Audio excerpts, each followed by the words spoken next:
नमस्कार। आकाशवाणी से प्रस्तुत है समाचार संध्या।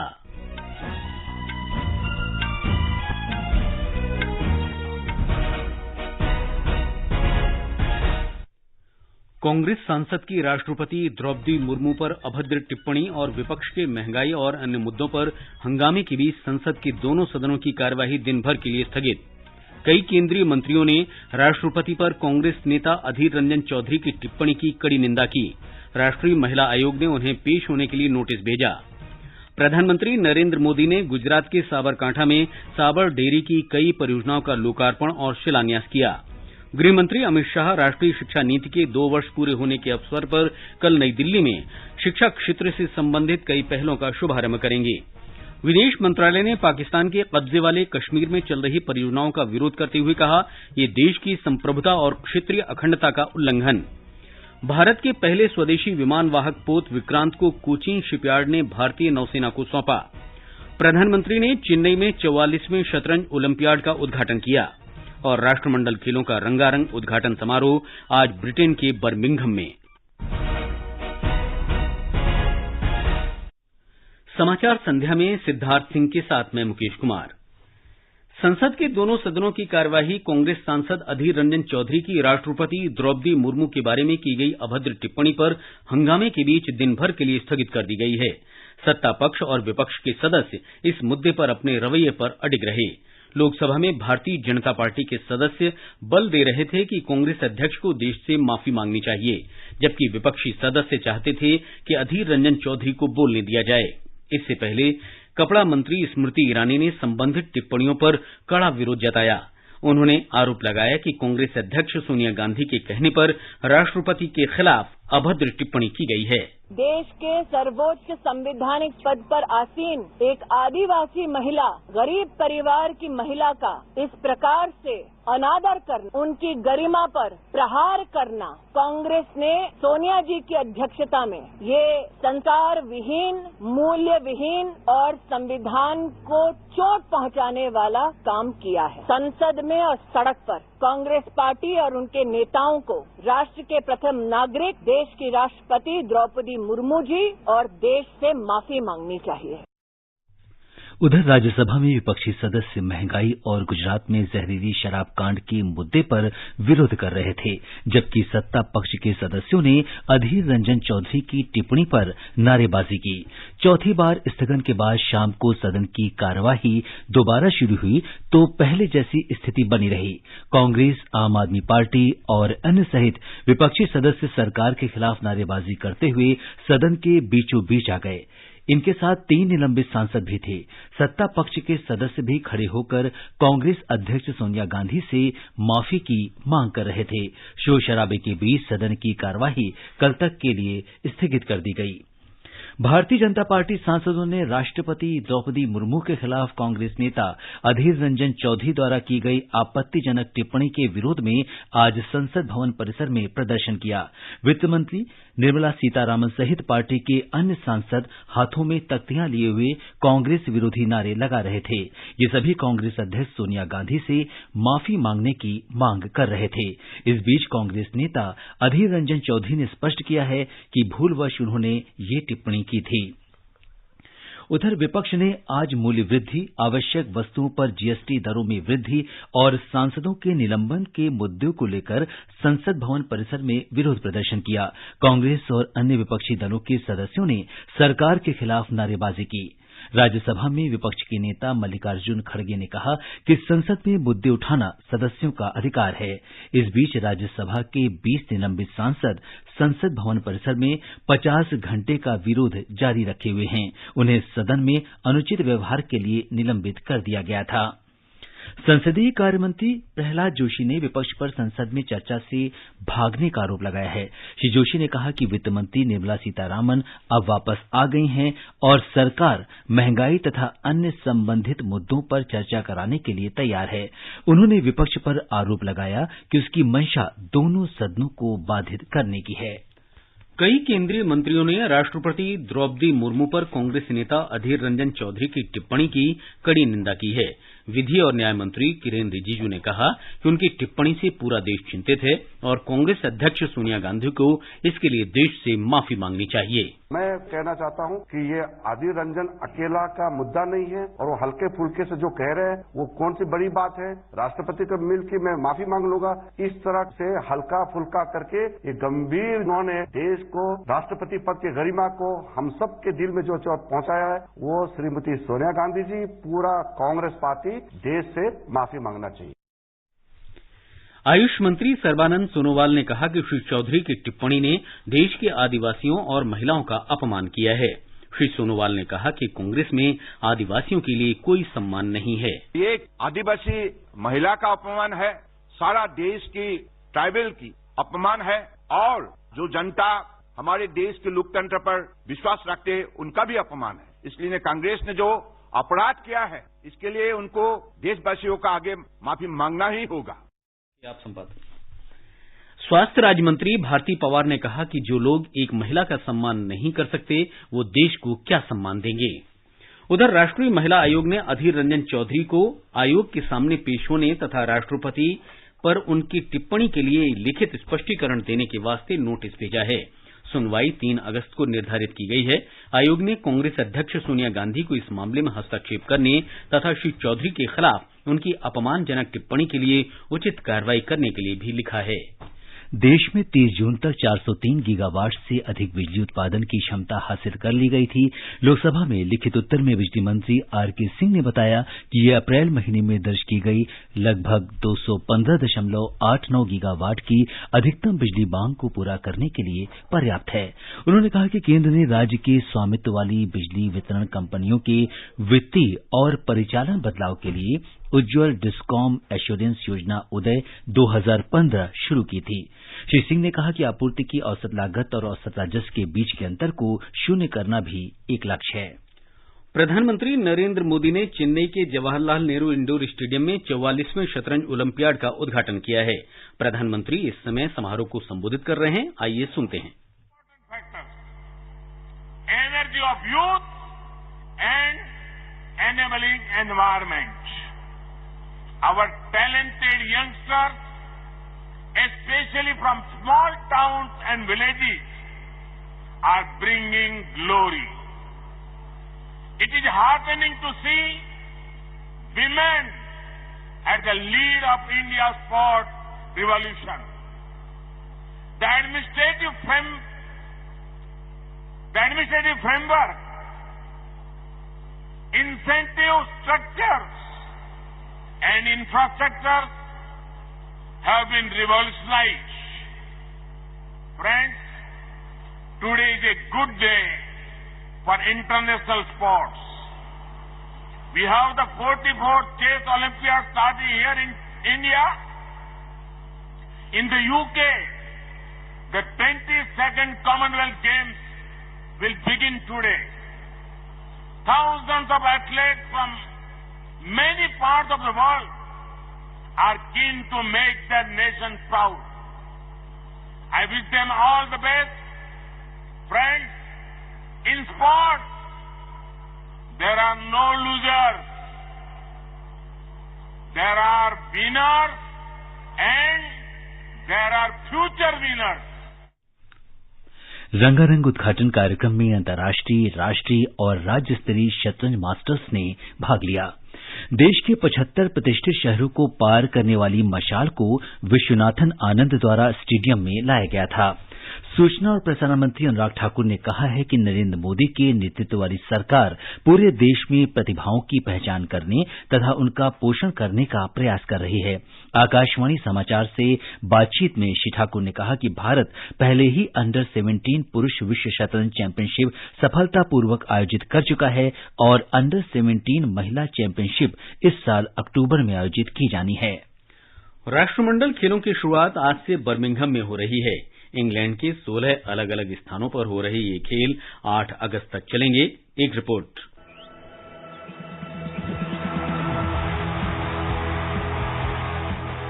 बाईसवें राष्ट्रमंडल खेलों का रंगारंग उद्घाटन समारोह बर्मिंघम के अलेक्जेंडर स्टेडियम में 30,000 दर्शकों की मौजूदगी में भारतीय समय के अनुसार रात 11:30 बजे से होगा। 2 बार की ओलंपिक पदक विजेता स्टार बैडमिंटन खिलाड़ी पीवी सिंधु और पुरुष हॉकी टीम के कप्तान मनप्रीत सिंह उद्घाटन समारोह में भारतीय दल के ध्वजवाहक होंगे। उद्घाटन समारोह में भारत के 164 खिलाड़ी और टीम अधिकारी शामिल होंगे। इंग्लैंड 20 साल में तीसरी बार कॉमनवेल्थ गेम्स की मेजबानी कर रहा है। इस प्रतियोगिता में भारत के 215 खिलाड़ी 16 स्पर्धाओं में हिस्सा लेंगे। राष्ट्रमंडल खेलों में 72 देशों के 5,000 से ज्यादा खिलाड़ी 280 पदक स्पर्धाओं में अपनी चुनौती पेश करेंगे। साल 2002 के बाद से भारत पदक तालिका में शीर्ष 5 में शामिल रहा है।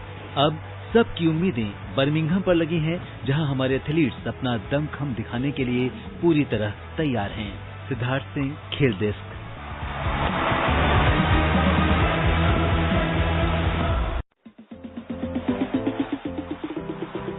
सुनिए राष्ट्रमंडल खेल क्विज आकाशवाणी समाचार के साथ रोजाना शाम 7:20 पर। इसमें हिस्सा लेने के लिए आपको देना है कॉमनवेल्थ गेम्स पर पूछे गए एक आसान सवाल का जवाब। आप अपना जवाब ईमेल कर सकते हैं। पता है airsportscan@gmail.com।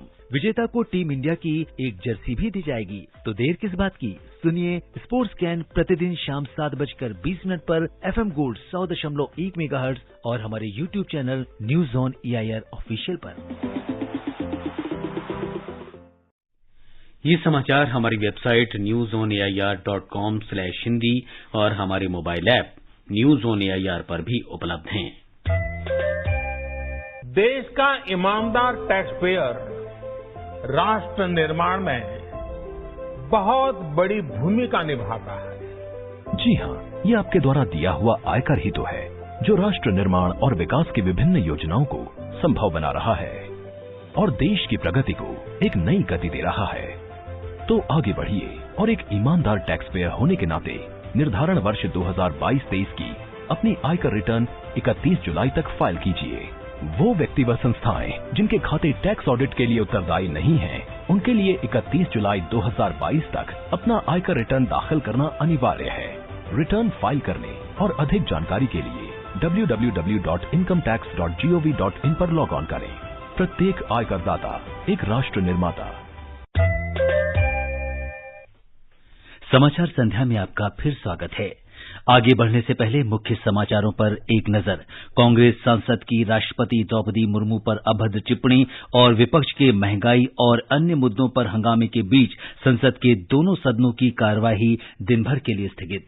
कई केंद्रीय मंत्रियों ने राष्ट्रपति पर कांग्रेस नेता अधीर रंजन चौधरी की टिप्पणी की कड़ी निंदा की। राष्ट्रीय महिला आयोग ने उन्हें पेश होने के लिए नोटिस भेजा।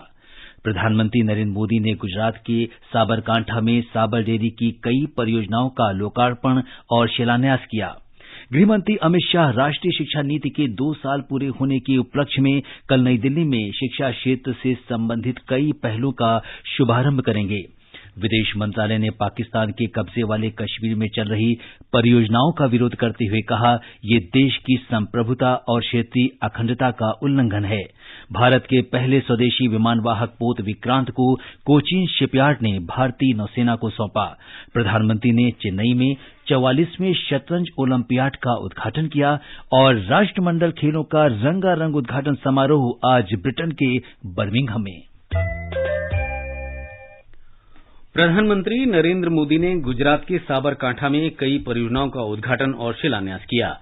इनमें साबर डेयरी में दुग्ध पाउडर संयंत्र भी शामिल हैं। श्री मोदी ने कहा कि साबर डेयरी से स्थानीय किसान और दुग्ध उत्पादक सशक्त होंगे और उनकी आय बढ़ाने में मदद मिलेगी। साबर डेयरी के पदाधिकारी और इससे जुड़े तमाम किसान भाई बहन, पशुपालक भाई बहन, आज साबर डेयरी का विस्तार हुआ है।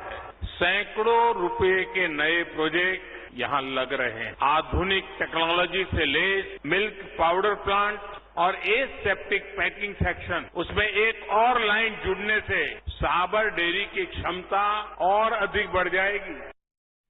श्री मोदी ने कहा कि डेयरी ने अर्थव्यवस्था को मजबूती प्रदान की है। जैसे जैसे सिंचाई की सुविधाएं इसका गुजरात में विस्तार हुआ, वैसे वैसे कृषि के क्षेत्र में, पशुपालन के क्षेत्र में हमने बहुत विकास की अभिवृद्धि की और डेयरी ने उसे बहुत बड़ी ताकत दी।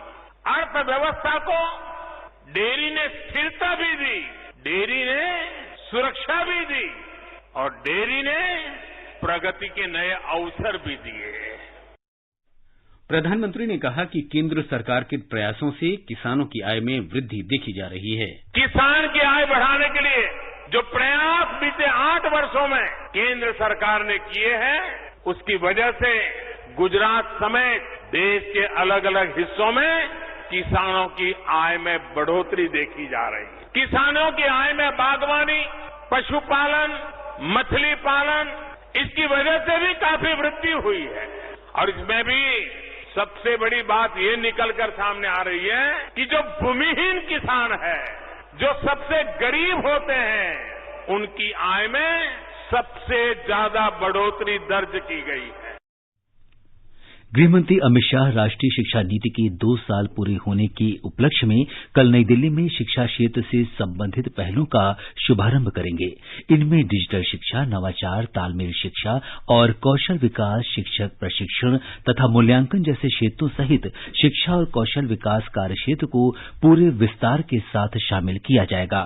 कार्यक्रम में राष्ट्रीय शिक्षा नीति 2020 के कार्यान्वयन के बारे में भी चर्चा की जाएगी। श्रम और रोजगार मंत्री भूपेंद्र यादव ने कहा है कि पिछले वर्ष अगस्त में शुरू हुए ई श्रम पोर्टल पर अब तक 400 व्यवसायों में लगे असंगठित क्षेत्र के 28 करोड़ से अधिक श्रमिकों ने पंजीकरण कराया है। श्री यादव ने नई दिल्ली में एक समारोह में कहा कि पोर्टल सरकार को अनौपचारिक क्षेत्र के श्रमिकों की पहचान करने और एक विश्वसनीय रियल टाइम डेटाबेस तैयार करने में मदद करेगा। The Ministry of Labour and Employment has also launched a digital platform called eShram, through which we have registered over 280 million unorganized sector workers engaged in 400 occupations. This helps us in the identification of informal sector workers across India and creation of a credible real-time database with help in the effective delivery of social security and welfare schemes. उपराष्ट्रपति M Venkaiah Naidu ने विश्व hepatitis दिवस पर आज संसद के सभी सदस्यों से अपने निर्वाचन क्षेत्रों में हेपेटाइटिस के बारे में जागरूकता फैलाने और अपने क्षेत्र को हेपेटाइटिस मुक्त बनाने का आह्वान किया।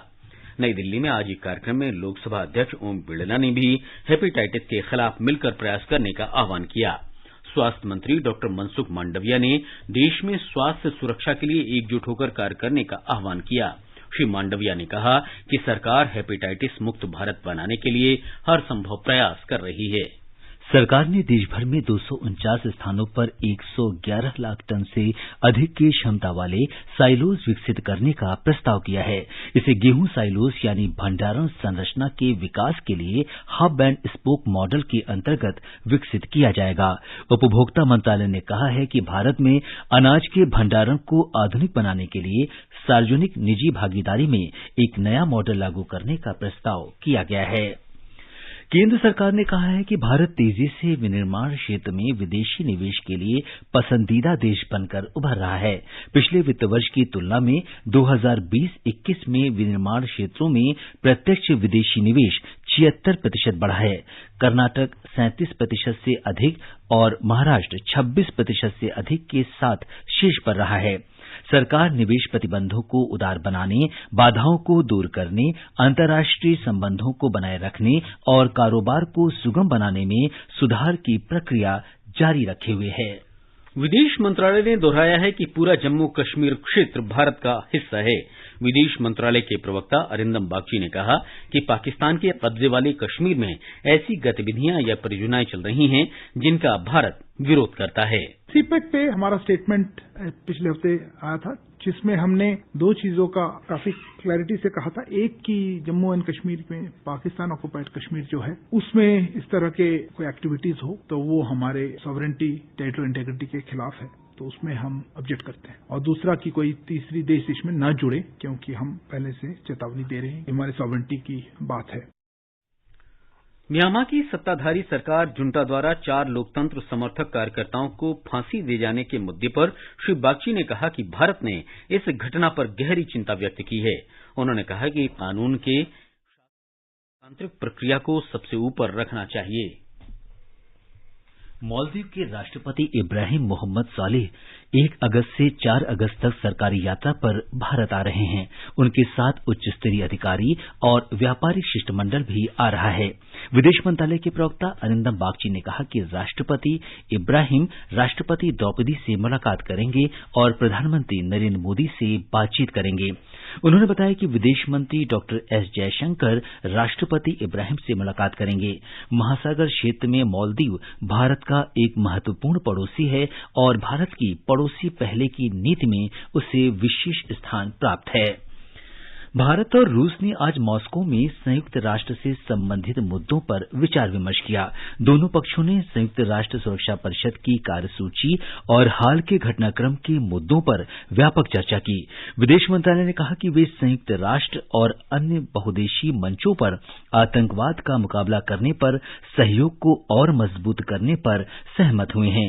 भारतीय प्रतिनिधि मंडल ने दिसंबर में संयुक्त राष्ट्र सुरक्षा परिषद की आगामी अध्यक्षता के दौरान रूस को अपनी प्राथमिकताओं से अवगत कराया। आजादी का अमृत महोत्सव के अंतर्गत आइए अब सुनते हैं आकाशवाणी की विशेष प्रस्तुति आजादी का सफर। आजादी का अमृत महोत्सव।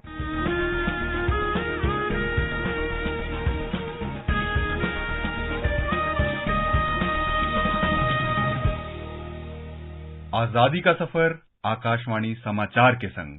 भारत का गौरवशाली स्वतंत्रता संघर्ष आधुनिक विश्व के महानतम स्वाधीनता संघर्षों में एक है।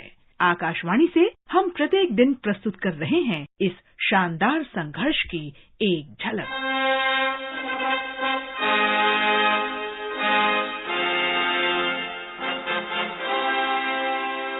28 जुलाई 1921 को भारतीय राष्ट्रीय कांग्रेस ने प्रिंस ऑफ वेल्स की यात्रा का बहिष्कार करने का फैसला किया था। वर्ष 1920 में देश में असहयोग आंदोलन की शुरुआत हुई थी।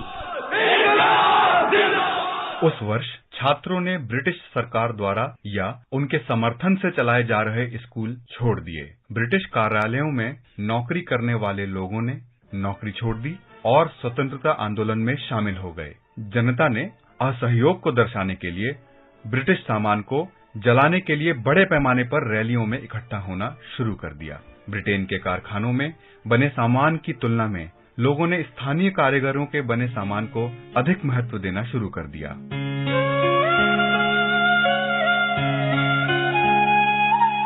28 जुलाई 1921 को अखिल भारतीय कांग्रेस कमेटी ने असहयोग आंदोलन के संबंध में एक बैठक बुलाई। कांग्रेस ने इस राष्ट्रव्यापी आंदोलन के एक हिस्से के रूप में नवंबर में प्रिंस ऑफ वेल्स की यात्रा का बहिष्कार करने का फैसला किया। प्रिंस ऑफ वेल्स को प्रथम विश्व युद्ध के दौरान भारतीयों द्वारा निभाई गई आवश्यक भूमिका के लिए धन्यवाद देने के वास्ते भारत का दौरा करना था। नवंबर में प्रिंस ऑफ वेल्स की यात्रा का बहिष्कार करने के फैसले का मतलब था कि भारत अंततः ब्रिटेन के शाही परिवार के समक्ष उसकी अवज्ञा का प्रदर्शन कर सकता है।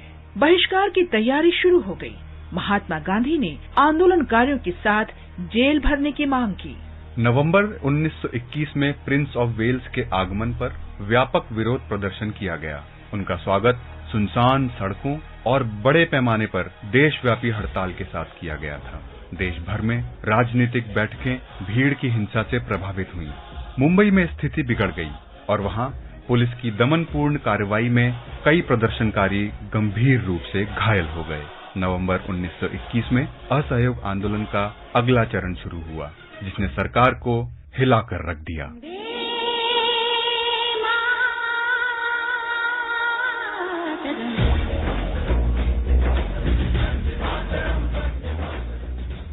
हम स्वतंत्रता सेनानी रामेश्वर ठाकुर को भी याद कर रहे हैं। उनका जन्म 28 जुलाई 1927 को झारखंड के गोड्डा जिले के ठाकुर गंगटी गांव में हुआ था। वो 1942 में भारत छोड़ो आंदोलन में सक्रिय रूप से शामिल थे। ठाकुर झारखंड के संथाल परगना की राजमहल पहाड़ियों में लगभग 6 महीने तक भूमिगत रहे, लेकिन उन्हें ब्रिटिश विरोधी गतिविधियों के लिए गिरफ्तार कर लिया गया और कोलकाता सेंट्रल जेल भेज दिया गया।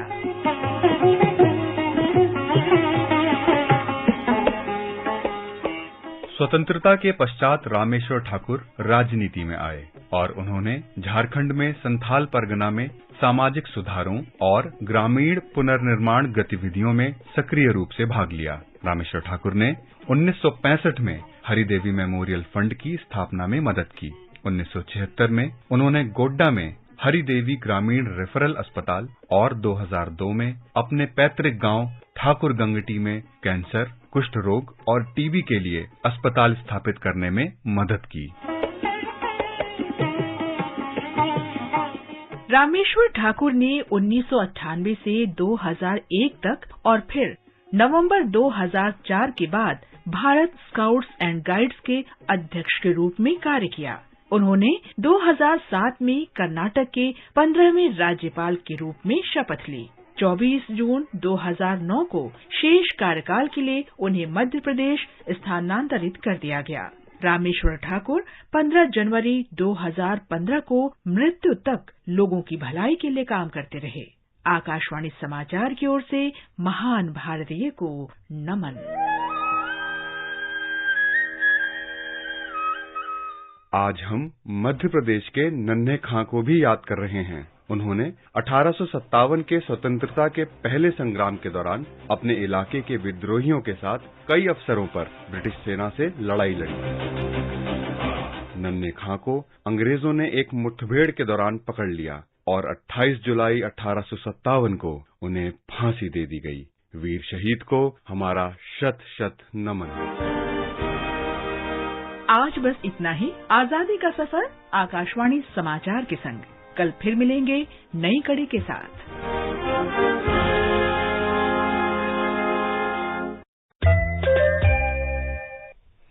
कोचीन शिपयार्ड ने स्वदेशी विमान वाहक पोत विक्रांत को भारतीय नौसेना को सौंपकर नया इतिहास रच दिया है। भारत उन चुनिंदा राष्ट्रों में शामिल हो गया है जो देश में ही विमान वाहक समुद्री जहाज का निर्माण करते हैं। विक्रांत अगले महीने तक भारतीय नौसेना में शामिल होकर पूर्ण रूप से कार्यरत हो जाएगा। भारत के पहले विमान वाहक जहाज का नाम भी विक्रांत था, जिसने 1971 के युद्ध में महत्वपूर्ण भूमिका निभाई थी। 30 वर्ष की शानदार सेवा के बाद विक्रांत 31 जनवरी 1997 को कार्य मुक्त कर दिया गया।